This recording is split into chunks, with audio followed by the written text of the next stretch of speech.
YouTube was there. It's your boy Zeb back with another one. In this video, Jermell Charlo announces his return. He says the 154 King is back. Let's get it. Jermell Charlo been missing for almost 2 years. Ever since he lost to Canelo, he been MIA, missing in action. That's where he been. We ain't seen him in a long time. What that boy said, it's been a long time coming. That boy Mo3 said it's been a long time coming. It's been a long time since we seen Jermell Charlo in a boxing ring. Right? I knew Jermell Charlo for being an undisputed king on 154, who could have defended his belt as long as he wanted to, but he decided to sell his record, to sell his name, to sell his respect to Canelo Alvarez. That's what he did. He sold to the highest bidder, and that was Canelo, right? He could have fought Terrence Crawford for a fight of the year type of fight, defending his belts. And if he beat Terrence Crawford, he could say, I beat the pound for pound king. But you know what he chose to do instead? Let me jump up multiple weight classes and fight Canelo. It would have been one thing if you fought Canelo for a one-off, right? And if it was just like, if I fight him, I get to keep my belts. If I fight him, I'm still gonna fight Bud. But this fucking, excuse my language, this clown lost all his belts jumping to 168. He chose to fight Canelo instead of Bud. And I think that was the PBC. The PBC got something against Bud, allegedly, right? The PBC didn't give Bud Keith Thurman, Mikey Garcia, I said Mike Danny Garcia, Ugas, Keith Thurman. The only fights they gave him, the PBC gave him, was Sean Porter and Errol Spence. That's the only fights they gave him because they talking about he got to cross the street. It's like, bro, y'all with this nonsense. Let's make the best fights happen. Y'all want all the fighters to be on y'all promotional companies. Let's make the best fight the best. It's like the PBC had the whole 147. They had welterweight. The PBC used to run welterweight. Now the PBC runs 154. They got all of the champions at 154.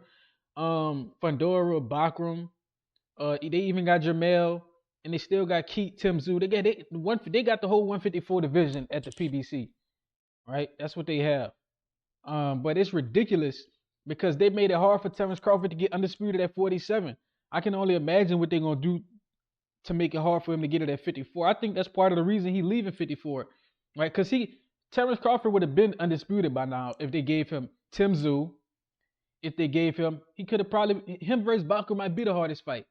Or if he would have fought Jermell, it would have been a good ass fight. He had the PBC, bro. Y'all could make so much money if y'all allow Bud to just fight with, just cross promote. He independent. I think Bud is independent, right? Just like Devin, and the PBC don't like giving him opportunities because he's independent, right?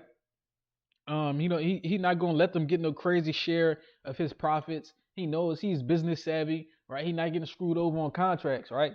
So they didn't give him the Jermell, or Jermell went to Canelo to the highest bidder. They sold Jermell out, and then after that, Jermell lost all his belts. Now they had to start a new linealship.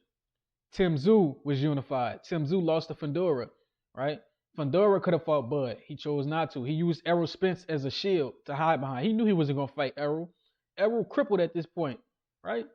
Fundora used Errol Spence as a shield to not fight Terrence Crawford. Now Terrence Crawford got to deal with so many politics. Now he said, F it. I'm jumping to 68 to fight Canelo. F it. You feel me? And the only difference is I don't think it's going to be an easy fight at all. But I do think he's going to fight more competitively than Jermell. Right? Jermell laid down, bro. I thought it was lions only. What happened to that lion heart that he said he was going to have? And this might sound like me criticizing like Jermell overly, and that's what I'm doing. I'm going to be honest. I'm criticizing him overly because he did bad, bro. He did bad business.